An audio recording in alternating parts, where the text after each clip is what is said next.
ನಮ್ಮ ಸಾಮರ್ಥ್ಯದ ಮೇಲೆ ನಮಗೆ ಸದಾ ಆತ್ಮವಿಶ್ವಾಸವಿರಲಿ.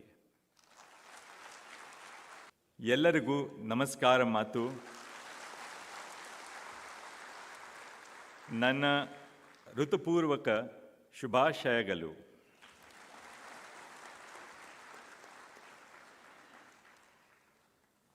ಕರ್ನಾಟಕ ರಾಜಧಾನಿಯಾದ ಈ ಸುಂದರ ಬೆಂಗಳೂರು ನಗರಕ್ಕೆ ಭೇಟಿ ನೀಡಿ ಮತ್ತೊಮ್ಮೆ ನಿಮ್ಮೆಲ್ಲರ ನಡುವೆ ಬಂದಿರುವುದು ಬಹಳ ಸಂತೋಷವಾಗಿದೆ.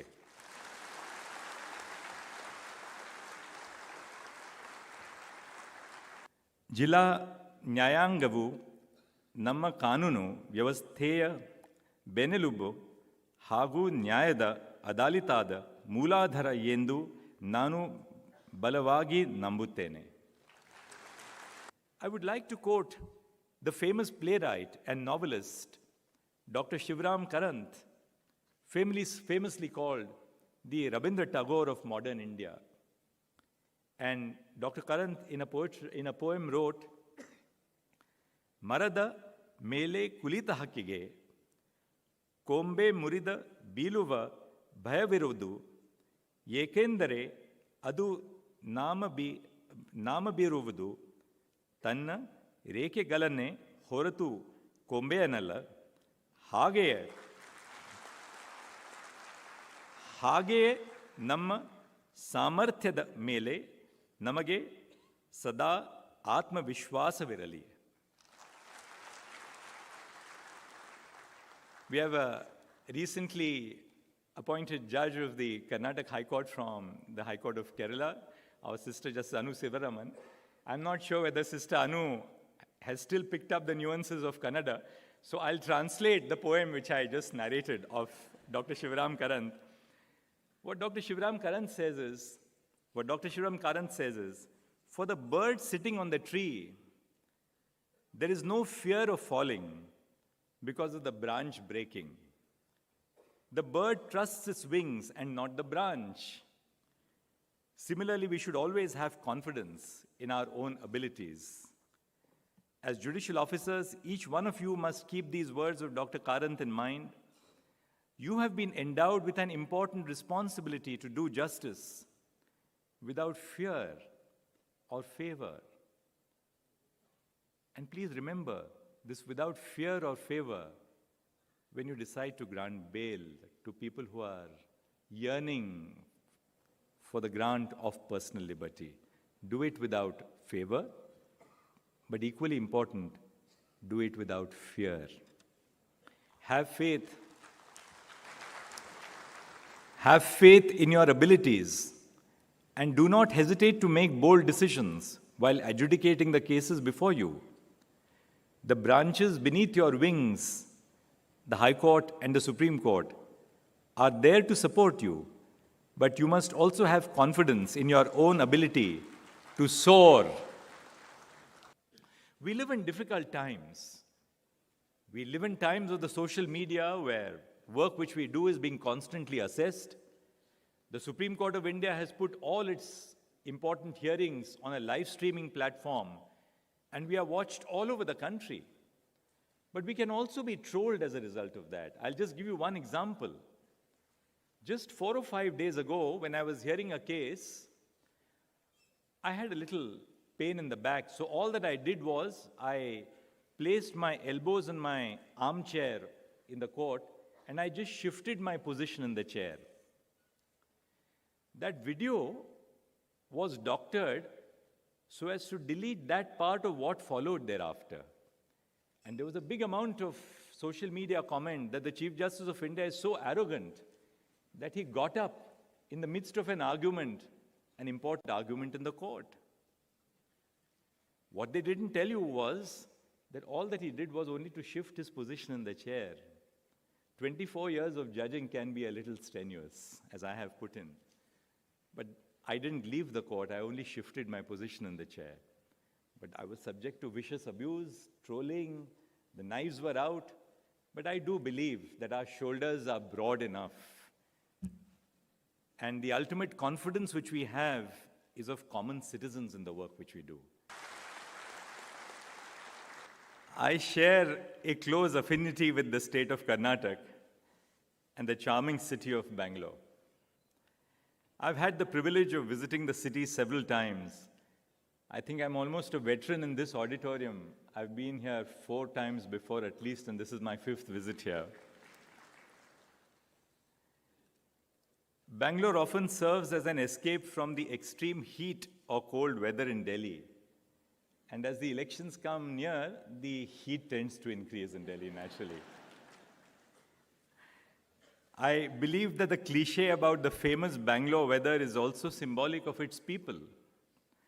Just like the weather, the people of Bangalore are measured, pleasant, and extremely hospitable.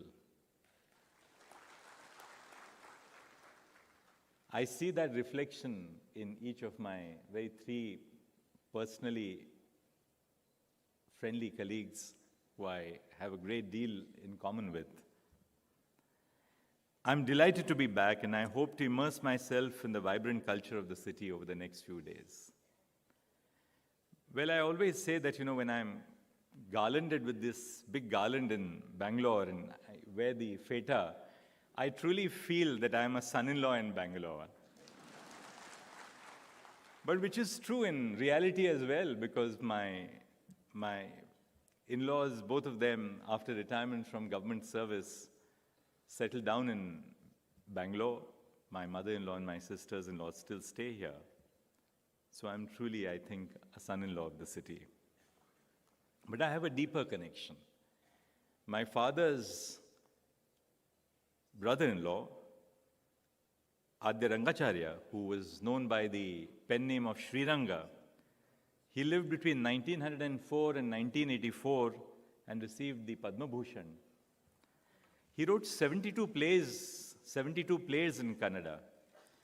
And his plays speak about the need for social transformation. What he said when he wrote those plays, he was awarded with the Sahitya Academy Award for his Kalidasa.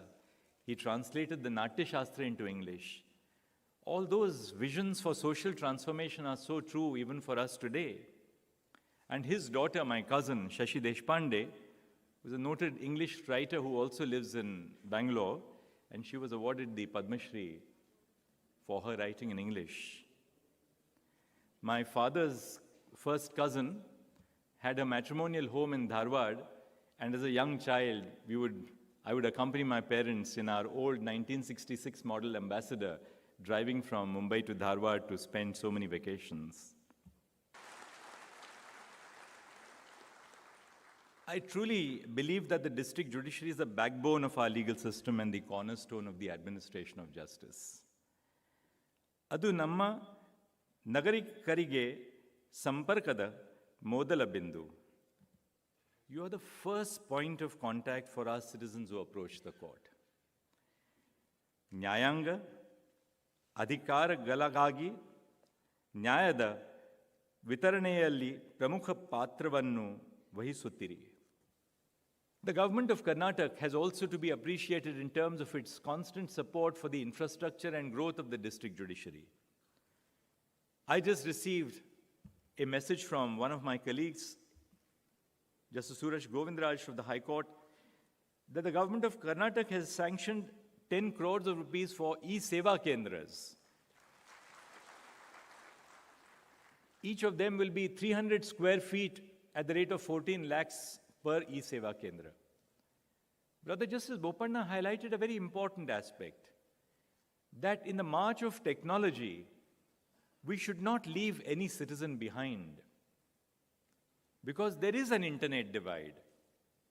The government of Karnataka has sanctioned laptops for all government pleaders and judicial personnel who man their litigation in the courts. Now, how do we ensure that technology does not leave anybody behind?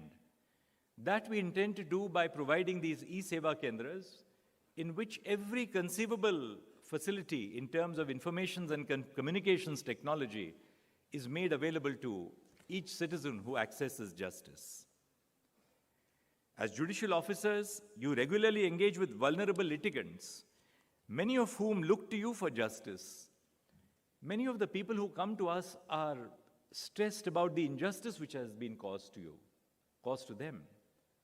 And sometimes in their dealings with us as judges, they cross the line. As Chief Justice of India, I see so many lawyers and litigants crossing the line when they speak to us in the court. The answer when these litigants cross the line is not to use the power of contempt, but to understand why they have crossed the line. There must be some deep-rooted injustice which they are confronting, which is why they sometimes say things which they do not otherwise want to say, as so many times happens within our own families. So then may I conclude by saying, ನಿಮ್ಮ ಮುಂದಿನ ಪ್ರಯತ್ನಗಳಲ್ಲಿ ನಾನು ನಿಮಗೆ ಶುಭ ಹಾರೈಸುತ್ತೇನೆ. ಎಲ್ಲರಿಗೂ ಧನ್ಯವಾದಗಳು. ನಮಸ್ಕಾರ.